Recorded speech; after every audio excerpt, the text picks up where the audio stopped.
They didn't just steal her money, they poisoned her mind, systematically, piece by piece, while pretending to care. Imagine your own nephew, the boy you practically raised, doing that, the one you bounced on your knee, the one whose scraped knees you bandaged, the one whose tears you dried after his mother, your sister, was gone too soon. It sounds like something from a twisted movie, doesn't it? A thriller where you can't believe the villain is that close, that trusted. But this story, it's real, frighteningly real, it happened. I'm Victoria, and I share stories here, stories that dig deep, stories that sometimes shake you to your core, stories that remind us how fragile trust can be, and how fierce survival must become. This is one of those, a story that lodges itself under your skin. It was shared with me by a client, a woman I deeply respect, not just for surviving, but for how she fought back. Let's call her Agnes. Agnes Martel. She's not what you might picture when you hear victim. There's this quiet intensity about her, a sharpness in her eyes, even now, after everything, a stillness that isn't passive, it's watchful, assessing. She was a cartographer, a map maker, sounds almost quaint, doesn't it? But she was more than that, a decoder of secrets, fascinated by patterns, hidden meanings, spatial relationships. She spent her life charting the unknown, meticulously, precisely, understanding how things connect, how landscapes hide and reveal. Little did she know, the most dangerous territory, the most treacherous landscape, was right inside her own home, occupied by her own blood, her own family. What happened to Agnes? It's outrageous, it's infuriating, it makes your blood boil, but her fight back, that's something else entirely, strategic, cold, brilliant. You need to hear this, you really do. Subscribe right now, click that button, because you won't believe how this ends, trust me. You'll want to know how someone pushed to the absolute brink finds the strength to draw a new map, one that leads straight to justice. Agnes asked me to tell it, exactly as she lived it, the raw truth, the fear, the betrayal, and the reckoning. So, for the heart of this, I'm going to use her words, step into her shoes, feel what she felt, listen closely. Here is Agnes's story, in her own voice. My life before was quiet, ordered, predictable, just how I liked it, after the storms. The quiet harbour is everything. My late husband Thomas, he was the adventurous one, a geologist, an explorer, always chasing the next horizon, the next discovery. He saw the grand picture, the potential hidden in rock and earth. I was the one who mapped his discoveries, gave them form, context, made sense of the wild data he brought back. I managed the legacy, the investments after he was gone, far too soon, a sudden illness, quick, devastating, leaving a void and a responsibility. We built a comfortable life, more than comfortable, solid, secure. We weren't flashy, but we were prudent, careful. Thomas's discoveries had led to some profitable patents, wise investments followed, a foundation I guarded fiercely, or so I thought. My home filled with memories, Thomas's laughter echoing in the halls sometimes, if I listened hard enough, filled with my work, decades of maps, drafts, calculations, some quite valuable, historically significant, early charts of newly understood geological formations, maps commissioned by institutions, my little corner of the world, safe, known, charted, every drawer organized, every file labeled. My nephew Marcus, my sister's boy, Clara, oh, losing her was like losing a limb. Cancer took her swiftly, heartbreakingly young. Marcus was just a teenager then, adrift, angry. I stepped in, naturally. He lived with us for a while, then later I helped him through university, paid his rent more times than I could count. He felt like a son, almost, a complicated son, but mine in a way. He was always restless, ambitious, yes, but lacking direction, flitting from one brilliant idea to the next, leaving a trail of unfinished projects and borrowed money, maybe a little resentful, of Thomas's shadow, of the stability Thomas built, the life I'd carefully maintained, a life Marcus seemed to feel entitled to, but unwilling to work for. He started visiting more often after he met Chloe, much more often, suddenly very interested in my well-being. Chloe, bright smile, sharp clothes, sharper eyes, always assessing, calculating, taking inventory almost, her compliments felt, rehearsed, her questions, slightly too probing, but always couched in concern. They seemed worried about me, living alone in this big house, my memory, wasn't it slipping, wasn't I getting a little frail, hadn't I forgotten where I put my keys, again. Subtle comments dropped like pebbles into a pond, rippling outwards, creating doubt, insecurity. Aunt Agnes, are you sure you paid that electricity bill? I thought I saw a reminder tucked under the mail. Did you forget our lunch date again? Oh, don't worry, happens to the best of us. Maybe I should start calling to remind you. That vase, wasn't it on the other table? Are you rearranging things again, dear?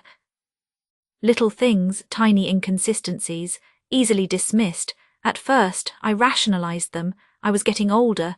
Maybe I was becoming forgetful. Stress, grief, it affects memory, doesn't it? They started helping out. Oh, so helpful.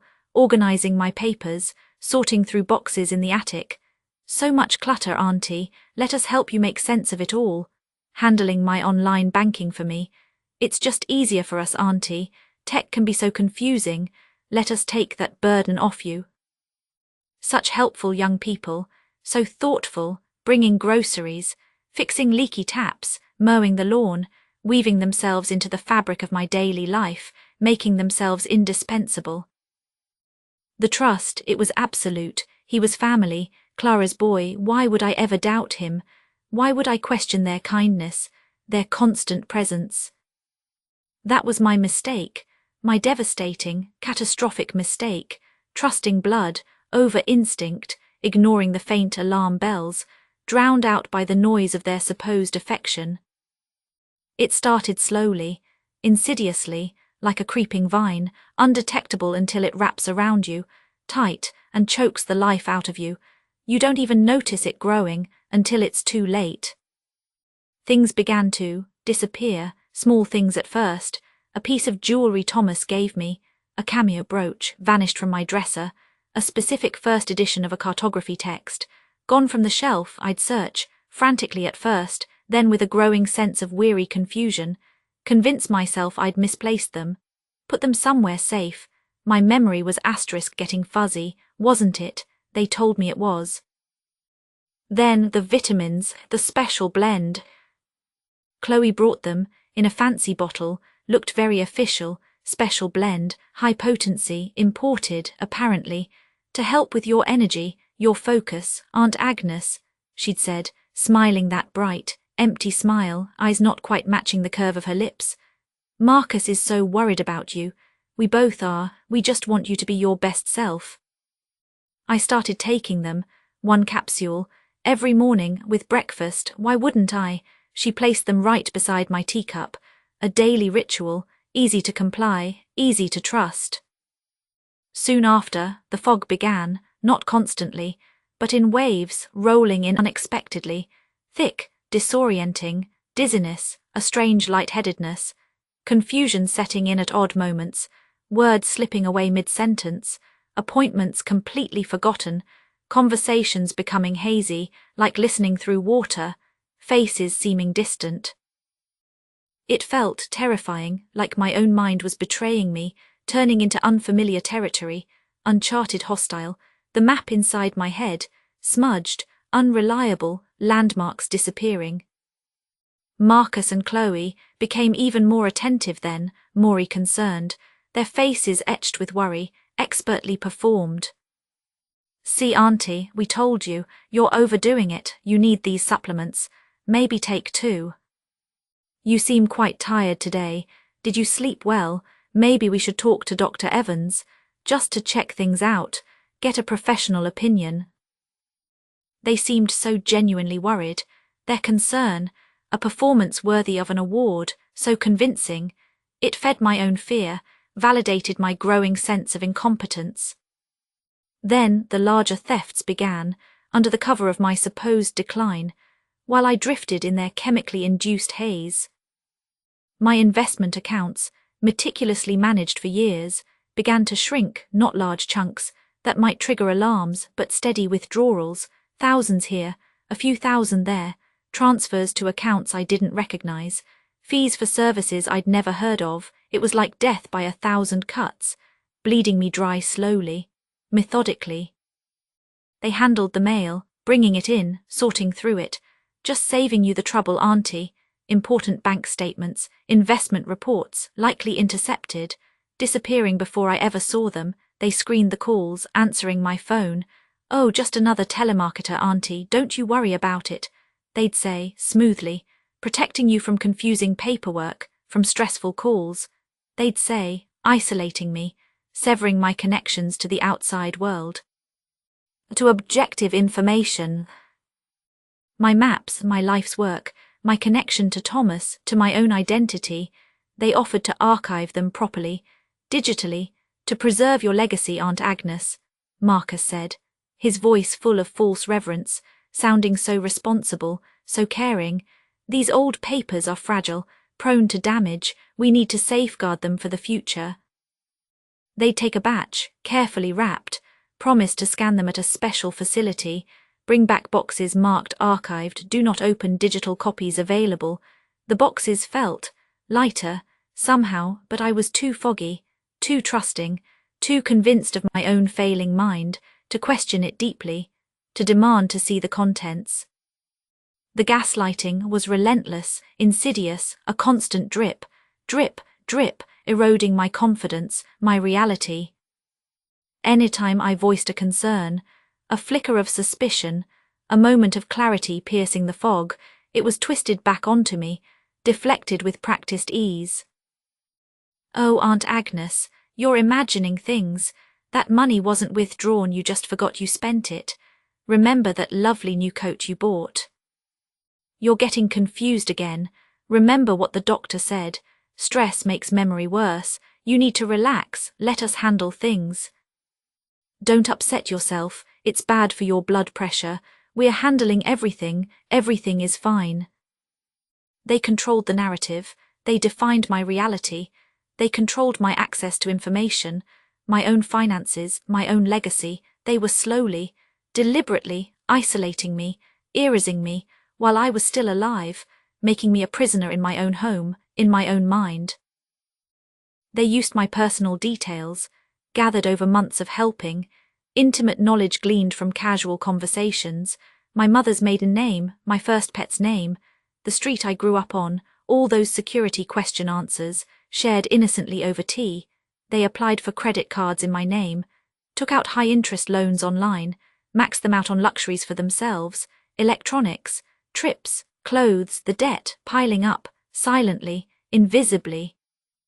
Tied to my identity, destroying my carefully built financial security, ruining my credit rating, piece by painful piece. My signature seemed to appear on documents I didn't recall signing, giving them more access, more control, limited power of attorney for healthcare decisions, slipped into a pile of routine papers, then a broader one for financial matters. "Just in case, auntie, if you ever need us to step in quickly," Marcus had explained, his face a mask of filial duty. How, when, in moments of profound confusion, did they guide my hand? Did I sign something I thought was innocuous? A permission slip for a package delivery, a birthday card, the gaps in my memory, the periods of lost time were their playground, their weapon, their opportunity. They were building a case, brick by insidious brick, painting a picture for doctors, for financial institutions, potentially for the courts, of a woman lost to dementia, incapable, volatile, needing their loving care, their constant supervision. Their plan was chillingly comprehensive when I finally saw it clearly: steal everything, financially, bleed me dry slowly but surely, then gain legal guardianship based on the medically induced cognitive decline, control the entire estate, sell off the real assets, the house, the *real* maps, the remaining investments, leave me in a state-funded care facility, drugged into quiet compliance, penniless, forgotten, my reputation ruined. My legacy plundered and replaced with worthless fakes. It was more than theft. It was the annihilation of a person, my identity, my mind, my life's work, my connection to Thomas, all being systematically dismantled, hollowed out, poisoned by the two people I thought were there to help, my nephew, my sister's son, and the woman he brought into our lives. The emotional torture was perhaps the worst part, more painful than the stolen money, more terrifying than the disappearing maps, the feeling of losing my mind, the daily struggle against the fog, the terror of becoming invisible, disposable, the chilling realization, dawning slowly, sickeningly through the haze, that their concern was a mask, hiding pure, calculated greed, and a cruelty I couldn't comprehend. How could they smile at me, touch my arm gently, while systematically destroying me? They didn't just want my money, they wanted my life. They wanted to erase Agnes Martle and replace her with a dependent shell, a husk, whose assets they could bleed dry without consequence.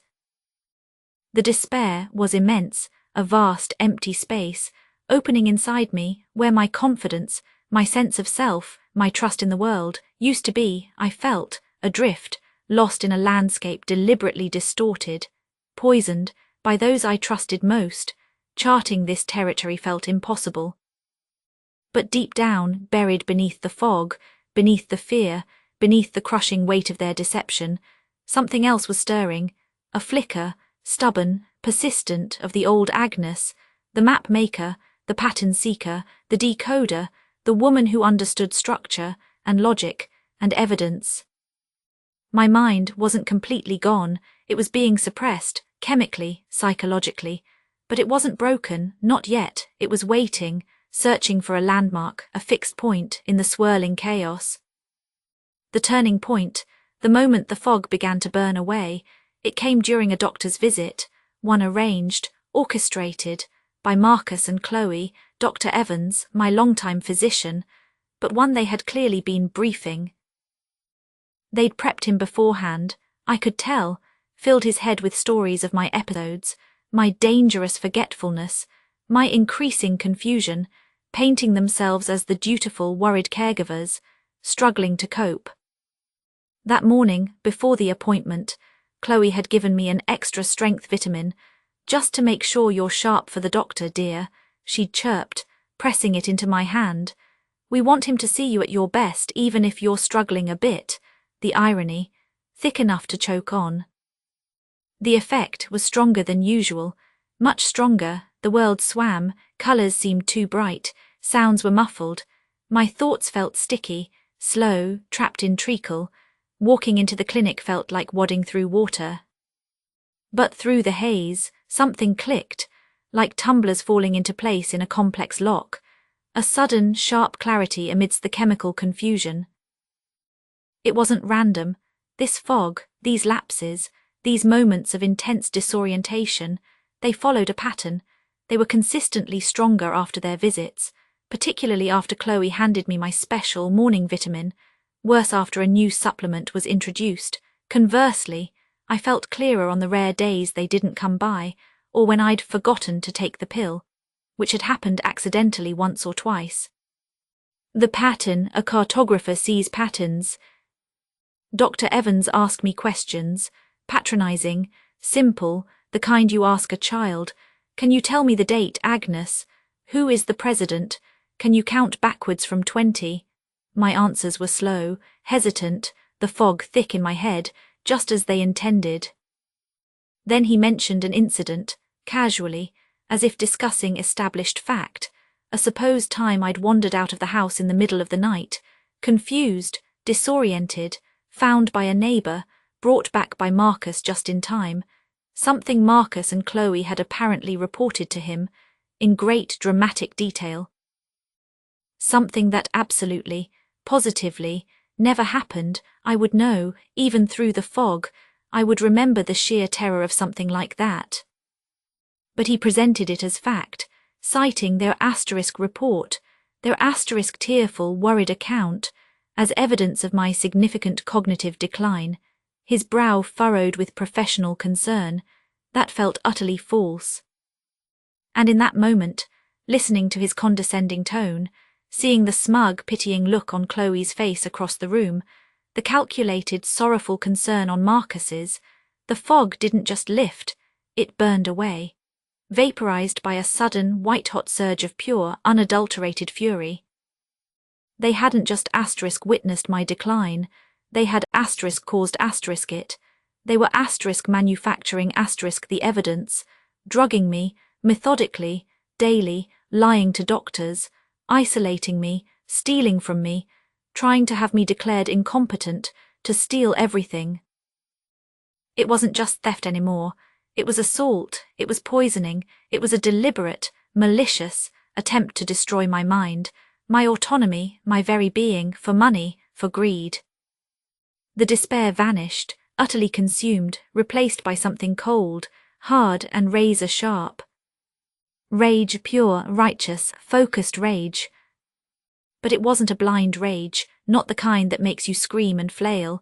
No, my mind, the cartographer's mind, the cryptographer's mind, snapped into focus, clarity I hadn't felt in months, crystal clear, fueled by adrenaline and fury. The poison couldn't touch this. They thought I was fadding, they thought I was finished, they thought their plan was foolproof, they underestimated Agnes Martel.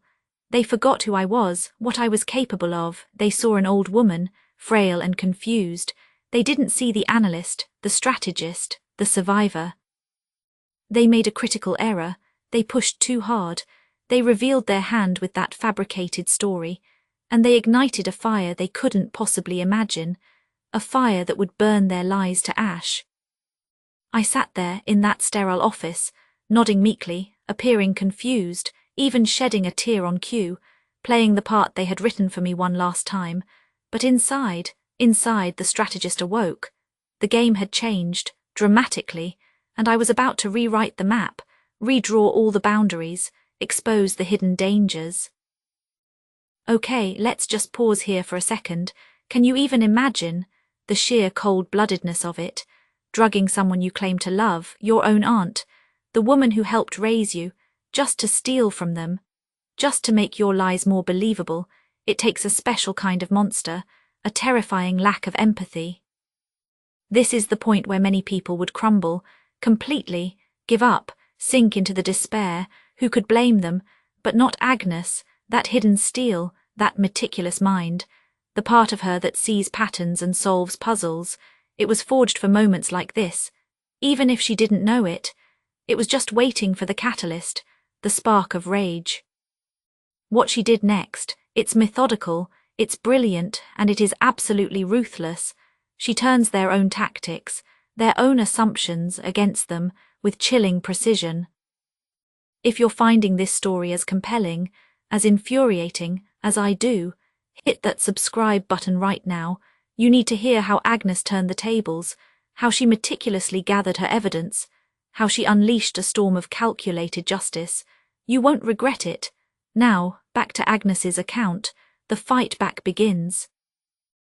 Leaving that doctor's office was like stepping out of a cage, even though I played the part on the way home, leaning heavily on Marcus's arm, murmuring about needing a nap, frail, confused, nodding along to their sympathetic noises. Inside, my mind was racing, plotting, analyzing, mapping the battlefield. The first step was survival, physical and mental survival, and gathering undeniable information, proof. I had to pretend, maintain the facade of the declining old woman. It was my only shield, my only way to buy time, my only way to operate undetected. They needed to continue believing I was oblivious, fadding fast. Their arrogance was now my greatest asset. That evening, when Chloe offered me my vitamin with a sympathetic smile, "To help you rest, dear," I pretended to take it, brought my hand to my mouth, made a swallowing motion, then palmed it skillfully when she turned away, flushed it down the toilet later. When I was alone, a small act of defiance, that felt monumental. I did the same thing, every single day, from that moment on. The morning ritual became a silent act of war, taking the capsule, hiding it, disposing of it, fear churning in my stomach each time. What if they noticed? What if they watched more closely? But they didn't. They were too confident, too complacent.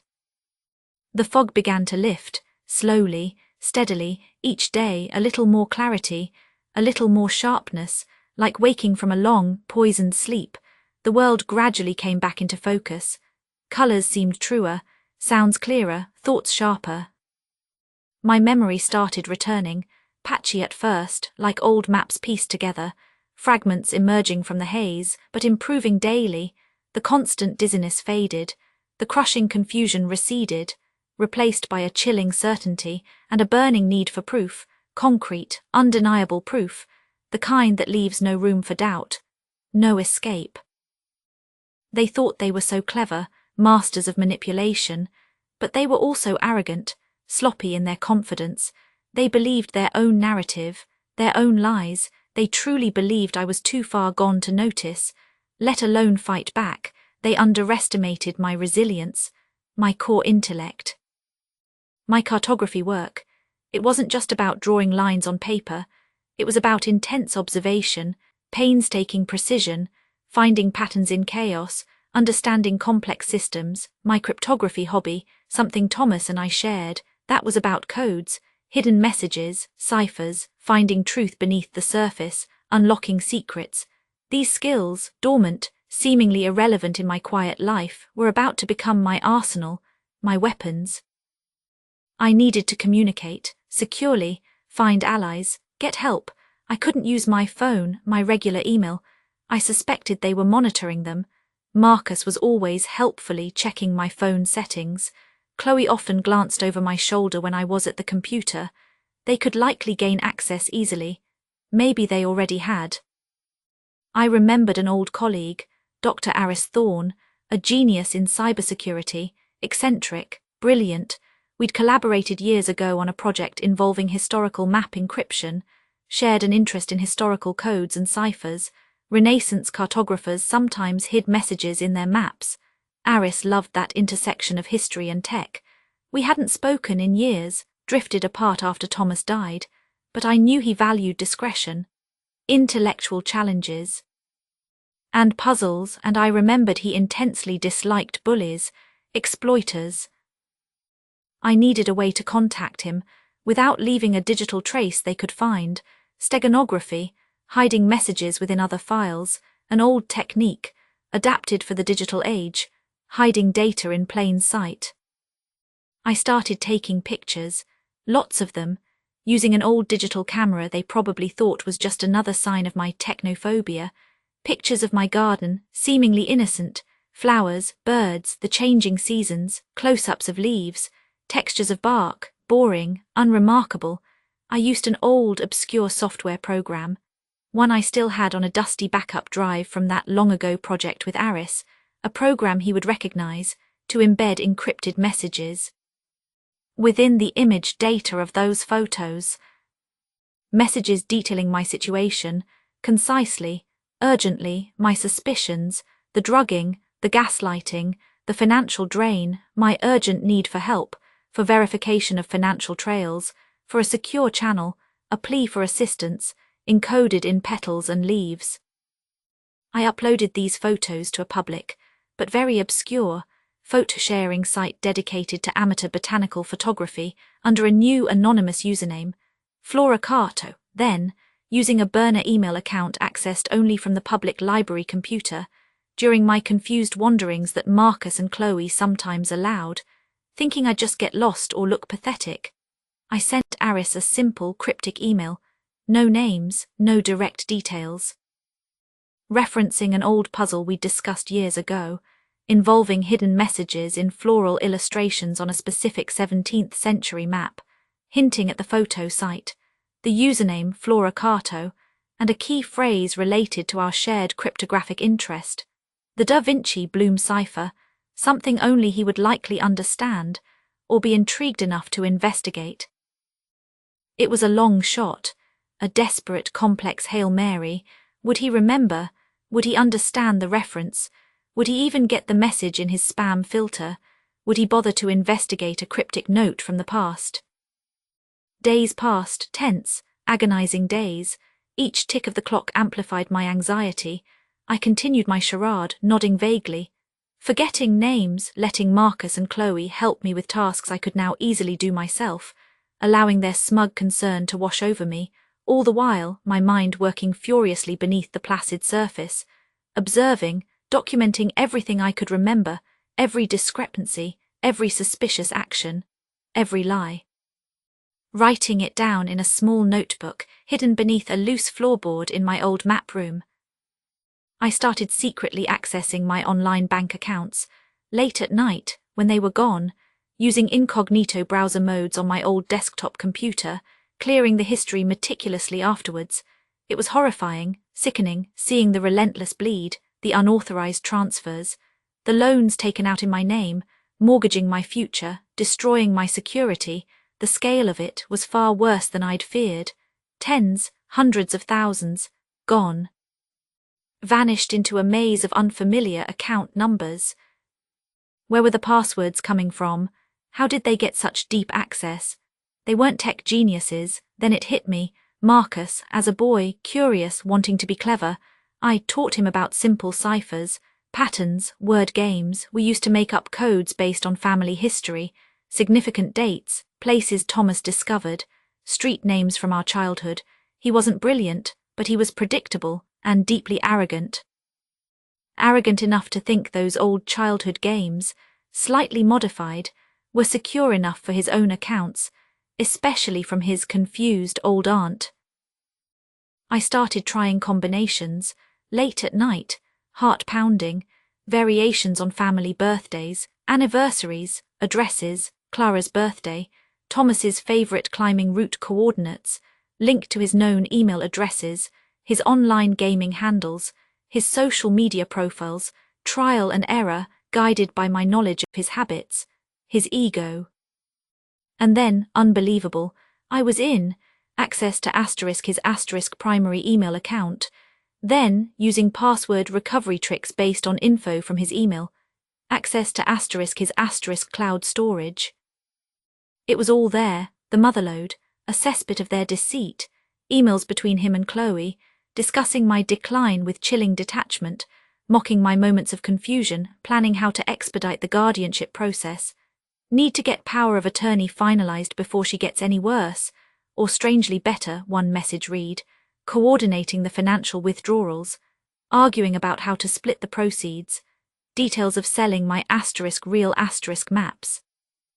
Priceless charts Thomas and I had treasured, to unscrupulous online collectors through anonymous forums, replacing them with the cheap, convincing fakes they'd commissioned from some dodgy print shop, records of the drugs they were buying online, from shady overseas pharmacies, disguised as herbal supplements, nootropic enhancers, their contempt, their greed, their utter lack of humanity, laid bare in cold digital text, invoices, chat logs, plans for their future.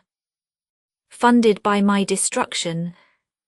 My hands were shaking, not from fear this time, but from sheer icy rage, the violation, the calculated betrayal, documented meticulously in their own words, their carelessness, their arrogance, had delivered the evidence right into my hands. Just then, as I was saving copies of everything onto multiple encrypted flash drives, an encrypted email arrived, from Aris. He'd gotten the message, decoded the photos, understood the urgency.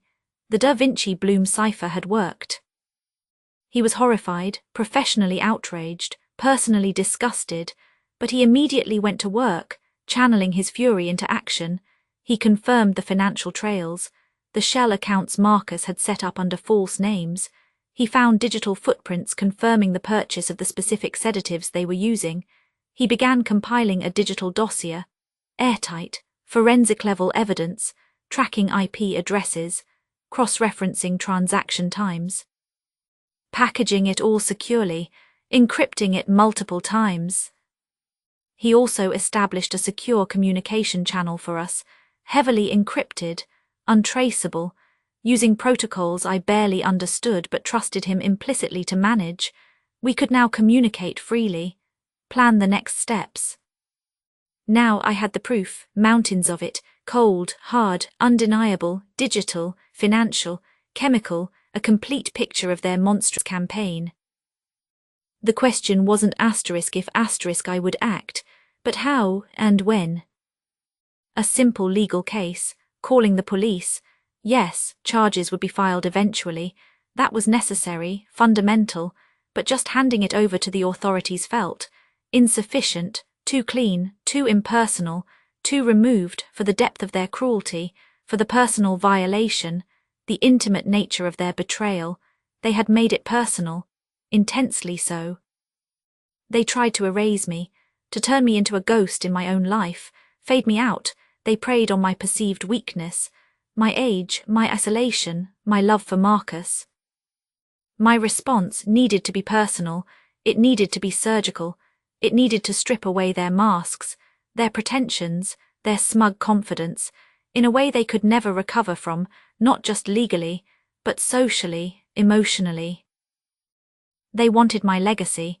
I would use it, against them. They used technology to deceive. I would use it to expose. They performed concern. I would orchestrate a performance of truth. My mind, clear now, sharper than ever, fueled by righteous anger and meticulous planning, began to design the confrontation, like mapping a complex coastline, knotting every shoal, every current, every potential hazard, every detail precise, every step calculated. Timing was everything. I needed witnesses, the right kind of witnesses, beyond just the legal system, people whose judgment would wound Marcus and Chloe more deeply than a prison sentence alone. I needed them to face, not just the law, but the horror, the judgment, the utter contempt, in the eyes of someone they might respect, or even fear, someone whose opinion mattered within the family structure they claimed to uphold.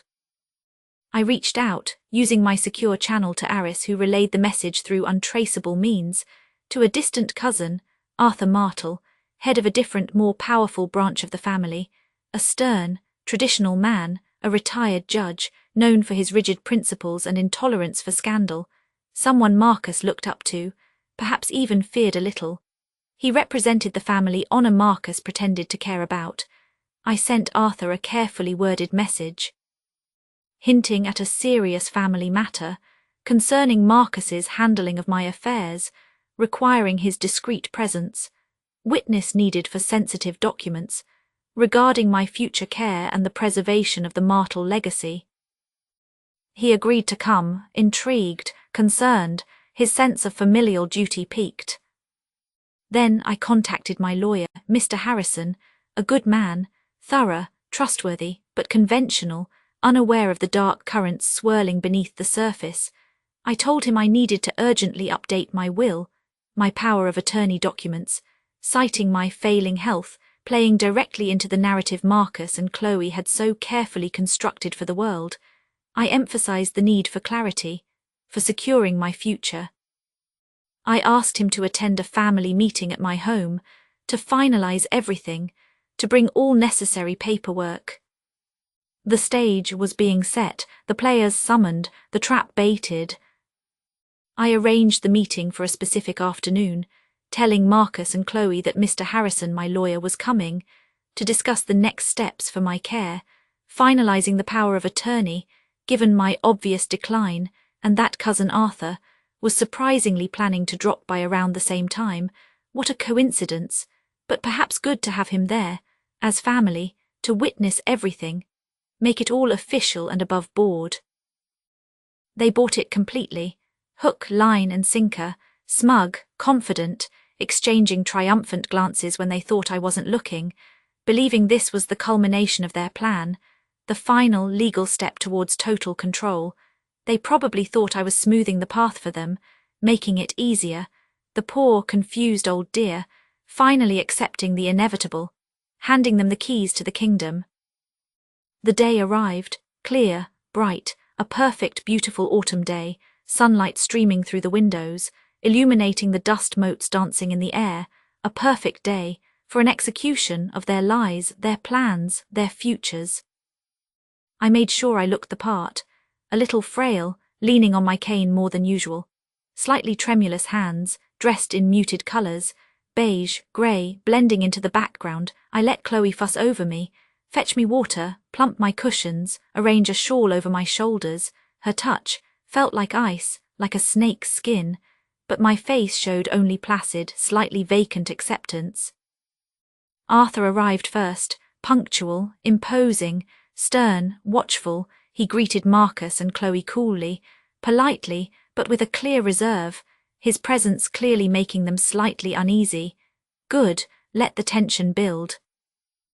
Mr. Harrison arrived precisely on time, briefcase in hand, professional, courteous, completely unaware of the storm about to break. He greeted me with gentle concern. "Agnes, good to see you. Are you comfortable?" We gathered in the living room, my living room, the heart of my home, the room they planned to sell, the room filled with ghosts of laughter and love, now tainted by their greed. I asked Marcus, my voice soft, slightly wavering, to begin, to share his concerns, his suggestions for my future with Mr. Harrison and Arthur, so they understand the situation fully. He launched into it, with feigned reluctance, Chloe chiming in supportively, voices dripping with false sympathy, painting the picture of my helplessness, my increasing confusion, recounting fabricated incidents, stressing the burden of care, the need for professional management of my affairs, the absolute necessity of them taking full legal and financial control. "For your own good, Aunt Agnes, we love you so much. It breaks our hearts to see you like this," Chloe added, dabbing a perfectly dry eye. Arthur listened, his face impassive, inscrutable, betraying nothing. Mr. Harrison looked increasingly concerned, taking notes diligently, nodding gravely, buying their performance. I let them finish, let the silence hang in the room, heavy with their lies, thick with their deceit. I let them bask in their perceived victory for a few moments longer. Then I cleared my throat, softly, but it cut through the silence like a knife. "Thank you, Marcus, Chloe, for your diligence." My voice was quiet, but steady, surprisingly steady, clearer than it had been in months. Perhaps they noticed the shift. Perhaps they were too self-absorbed, too focused on the prize. Before Mr. Harrison proceeds with the paperwork, I continued, gesturing towards the large flat-screen monitor I'd had discreetly set up on the far wall a few days earlier, connected to my laptop hidden beside my armchair. "I have a small presentation, something I've been working on, a little hobby I've returned to recently. You know, remembering things." A flicker of confusion, maybe annoyance, crossed Marcus's face. Why was the old woman delaying things? Chloe shifted impatiently in her seat, exchanging a quick dismissive glance with Marcus.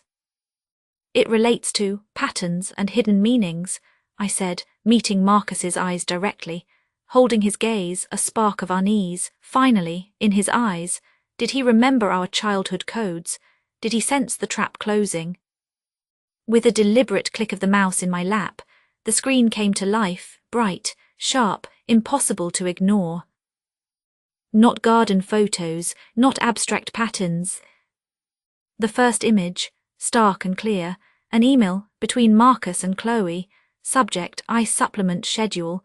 Text, "I is getting suspicious, asking questions yesterday. Need to up the vitamin dose for the next week. Keep her foggy, especially before the lawyer meeting. Dr. E is on board with the cognitive decline narrative." Gasps, a sharp intake of breath from Mr. Harrison. Arthur sat bolt upright, his eyes narrowed, fixed on the screen, then flicking to Marcus. Click, another email, from Marcus to an anonymous online buyer, discussing the sale of a specific rare 18th century map of the Amazon basin, my asterisk map, Thomas's prized possession, mentioning the convincing museum-quality fake they'd commissioned and placed in the archived box. Buyer pays top dollar, no questions asked. Click, financial records, crystal clear screenshots, transfers from my main investment account, funneling into shell accounts, account numbers clearly visible, followed by Aris's forensic trace, linking those shell accounts directly back to Marcus, and a joint account held by Marcus and Chloe. Click online purchase receipts from shadowy online pharmacies for the exact sedatives Aris identified, cross-referenced with the dates my fog was demonstrably worst, dates coinciding with their visits, their special vitamins. Click, click, and click. A relentless, methodical, devastating avalanche of evidence, emails, encrypted chat logs between Marcus and Chloe, financial trails, bank statements, loan applications taken out in my name, photos of the real maps listed for sale on collector forums, side-by-side comparisons with the cheap fakes, expert analysis Aris had prepared, confirming the drug compounds found in the vitamin capsules I had secretly saved. Time-stamped security footage from the library showing my visits, contradicting their claims I was housebound. I narrated calmly, coolly, objectively, pointing out dates, times, connections, discrepancies, my voice, the cartographer's voice, precise, objective, unwavering, each word a hammer blow shattering their facade, exposing the rot beneath. You see, I said, turning slowly to face them fully, my frailty, gone, vanished, replaced by an icy calm, a burning intensity in my eyes that made both of them flinch. My memory, it seems, is quite remarkable, when not chemically suppressed by benzodiazepines disguised as vitamins. Marcus was white as a sheet, ghostly pale, trembling visibly, utterly speechless, his jaw working but no sound coming out, trapped, exposed, horrified. Chloe, her mask of concern shattered, ripped away, revealing raw panic, naked greed, her face contorted in disbelief, then morphed into pure, venomous fury. You old witch, how did you? She sputtered, incoherent with rage and shock. You underestimated me, I said simply, my voice like ice chips. You thought I was just a confused old woman, easily manipulated, easily erased. You forgot about the patterns, you forgot about the codes, you forgot I spent my life decoding complexities. You used my trust, my history, my love, against me, so I used yours, your arrogance, your predictability, your carelessness, against you. I briefly explained the steganography, the library computer access, exploiting Marcus's ridiculously predictable passwords based on family trivia, their digital carelessness, leaving trails everywhere. And, I added, gesturing subtly with my chin towards a small, almost invisible digital audio recorder disguised as an air freshener on the mantelpiece, a device Aris had supplied. Just for good measure, I've also been recording our conversations in this room for the past few weeks, since my mind, cleared, capturing every lie, every manipulation, every drop of false concern. The final blow, the checkmate. Silence, absolute, stunned, suffocating silence. The only sound was the gentle hum of the monitor displaying their crimes. Arthur looked utterly disgusted, his face a mask of cold fury. He turned slowly, deliberately, to Marcus, his voice low, measured, but vibrating with dangerous contempt. Is this true, all of it? Did you do this to your Aunt Agnes, to Clara's sister? Marcus couldn't even speak. He just stared, eyes wide with terror, trapped like an animal. He gave a pathetic little whimper. Mr. Harrison recovered first, professionalism kicking in, though his face was pale with shock and disbelief. He adjusted his tie, squared his shoulders. Elena, Agnes. He corrected himself, Marcus. Chloe, given this information, which appears to constitute serious criminal activity, multiple felonies, fraud, grand larceny, identity theft, elder abuse, conspiracy, potentially assault with chemical agents. I must strongly advise Marcus and Chloe to seek immediate legal counsel. As Agnes's lawyer, my duty to her is clear. He looked at me, not with pity anymore, but with a new respect, perhaps even awe in his eyes. Agnes, what do you wish to do? I looked at Marcus, my nephew, the boy I had loved, helped raise, his face, a mask of terror and self-pity, but no remorse, not a flicker of shame for what he'd done, only fear of consequences. I looked at Chloe, her eyes spitting hatred, defiant, hateful, trapped but utterly unrepentant, already calculating her next move perhaps. My voice, when I spoke, was cold, clear and utterly uncompromising, leaving no room for doubt, no possibility of mercy. I want them prosecuted, to the fullest extent of the law, every charge, every single count. I want restitution, where possible, but mostly, I want justice, the kind they understand, hard, unavoidable, consequences. The fallout was swift and brutal, exactly as I had planned. Mr. Harrison immediately contacted the authorities, right there from my living room, presenting the meticulously compiled evidence. Aris provided supplementary digital forensics support remotely, coordinating with law enforcement tech units. His documentation was flawless, unassailable. Marcus and Chloe were arrested later that same day, taken from my house in handcuffs. The evidence was overwhelming, irrefutable. Their initial denials, their attempts to blame each other, crumbled quickly under the weight of their own digital words and financial tracks. The legal battle was mercifully short.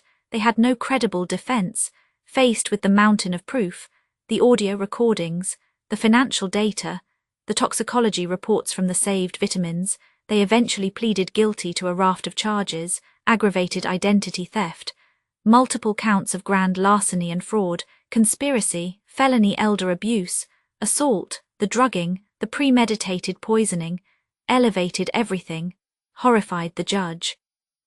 They received significant prison sentences, long enough to destroy their futures entirely, long enough for the consequences of their arrogance, their cruelty, to truly sink in, years behind bars, stripped of the luxuries they stole, stripped of their freedom. Their reputations, obliterated, the story, though many sensitive details were kept somewhat confidential legally, inevitably leaked within certain family, social and professional circles. They became pariahs, toxic, untouchable. Cousin Arthur, true to his stern nature, used his considerable influence, quietly, discreetly, but effectively, ensuring their social and professional networks knew enough of the truth, the verifiable facts, to shut them out completely, even after prison, a different kind of life sentence, the martel name, closed to them forever. Recovering the money was partial, frustratingly so. Some was gone forever, spent frivolously, laundered through untraceable channels, but a significant portion was recovered, through asset forfeiture, through insurance claims for fraud. My financial security, damaged, deeply wounded, but not destroyed, I could rebuild, carefully. The maps, my precious maps, some were traced by Aris and specialist art recovery units, recovered from collectors who, faced with the evidence, reluctantly surrendered them. Others, sadly, were lost to the murky depths of the grey market, gone forever. The fakes were publicly exposed within the cartography world, causing minor ripples and serving as another black mark against Marcus and Chloe's already ruined names, destroying any shred of credibility they might have hoped to retain. My home remained mine, cleansed, eventually, of their presence, their deceit, their poison. I smudge-sticked every room, repeatedly, reclaiming my space, slowly. Life afterwards, it wasn't easy, it isn't easy. The scars are there, deep, invisible. Trust is a fragile thing, shattered into 1,000 pieces, rebuilt slowly, cautiously, if at all. The betrayal by family cuts deeper than any other wound. But I wasn't broken, far from it. They failed to erase me.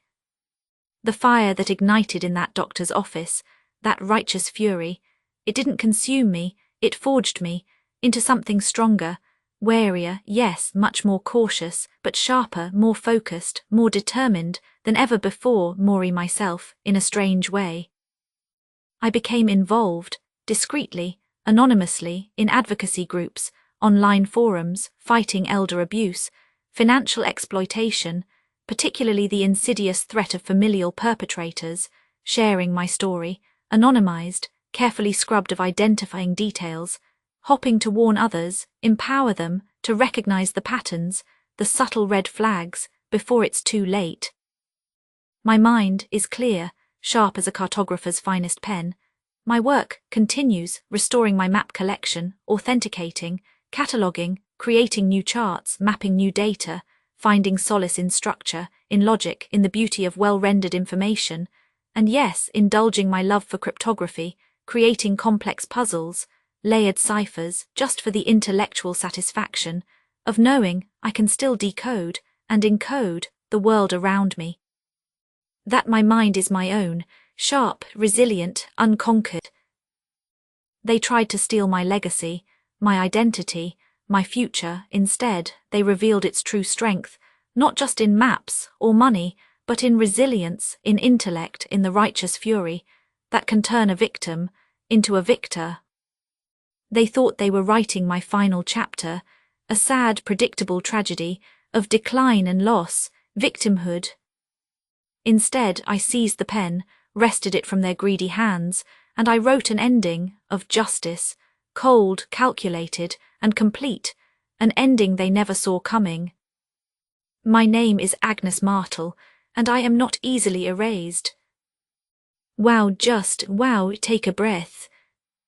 Agnes's story, it leaves you breathless, doesn't it? The depth of the betrayal, the calculated cruelty, is staggering, almost unbelievable, if it weren't terrifyingly real, but the power of her response, the way she used her unique mind, her hidden strengths, her justifiable rage, to turn the tables so completely, so methodically, it's intense, inspiring, and maybe a little frightening in its precision. She didn't just want them stopped. She didn't just want the legal system to handle it. She wanted them punished, decisively, harshly, using the very tools of their betrayal against them, their arrogance, their assumptions about her weakness, their digital carelessness, all became weapons in her hands, their downfall, orchestrated by the very person they sought to destroy, erase. Was it justice, or was it revenge? Maybe it was both. Maybe, in situations like this, where the violation is so profound, so personal, the line gets blurred, maybe, sometimes, it needs to. Maybe justice needs that cold, hard edge to truly be felt by those who inflict such calculated harm. What do you think? Could you have done what Agnes did? Faced with that level of betrayal, could you find that cold focus, that strategic fury? Let me know your thoughts in the comments below. I genuinely want to hear what you feel after hearing this incredible story of resilience. And if this story resonated with you, if you believe in the power of the human spirit to fight back, the necessity of standing up against such profound wrongs, please subscribe to the channel, share this story.